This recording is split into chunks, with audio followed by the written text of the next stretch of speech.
Today I would like to inform you about the early stages of Alzheimer's, the progression and the challenges of this grisly disease.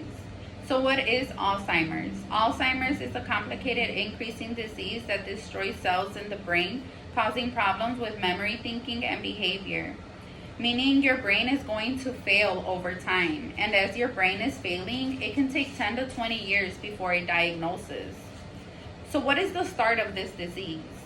According to Ozahin-ETLA 2019, the amyloid cascade hypothesis is accepted as the start of the neurodegenerative process and eventually neuronal death that gives rise to the clinical manifestation of this disease.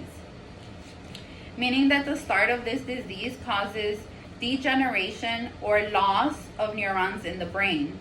This is the asymptomatic stage. There are no signs or symptoms visible.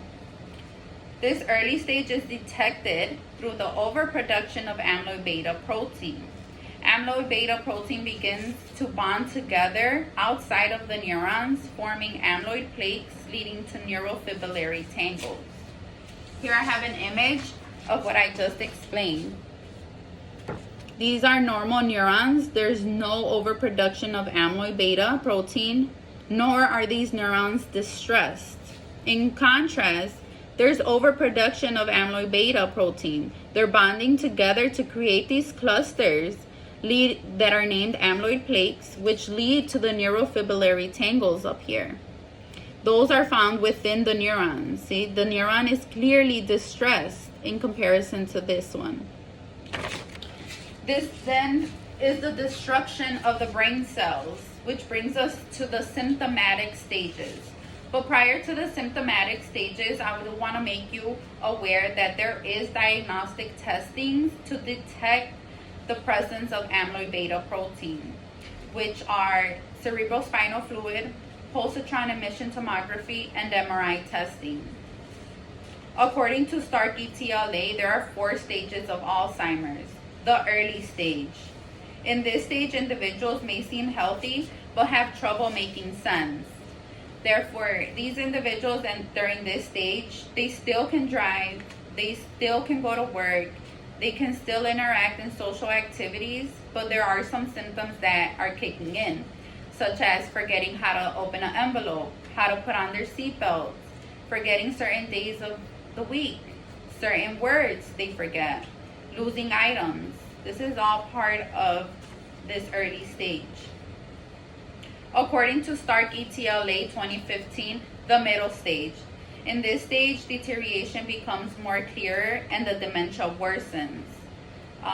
The patient experiences mood changes. They become more confused.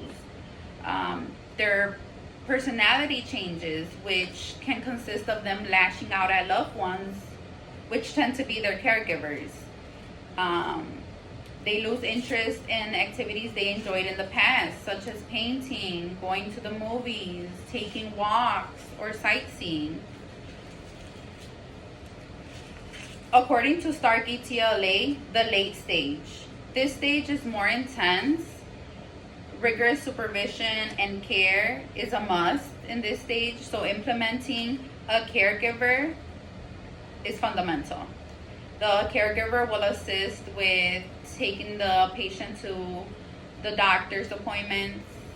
They also will assist preventing the patient from wandering around, from harming themselves or others. Also in this stage, the individual begins to lose orientation, meaning that they know who they are more of the time than they know what day and time it is. According to Stark-ETLA, the terminal stage. This is the end stage. The individual can no longer speak, walk. They begin to have an increase in sleep due to their body preparing to shut down. So basically, the victim is visibly present, but their intellect and character is expired. It's the heart-rending inverse of parent and child in this stage. There are many challenges that come with Alzheimer's. There's challenges that the caregiver faces. Some of those challenges is handling the individual's mood swings, personality change, Another challenge can be lack of communication with the caregiver and the healthcare provider, which is fundamental to be knowledgeable, to make the caregiver knowledgeable in this. The caregiver may also sacrifice her personal life, which can take an emotional toll.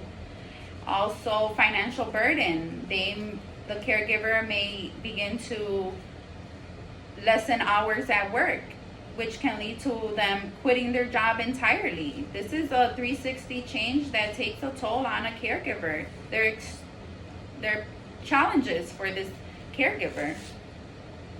I found it important to educate the public on Alzheimer's disease because most individuals are slow to report symptoms until they become moderate to severe. Thank you.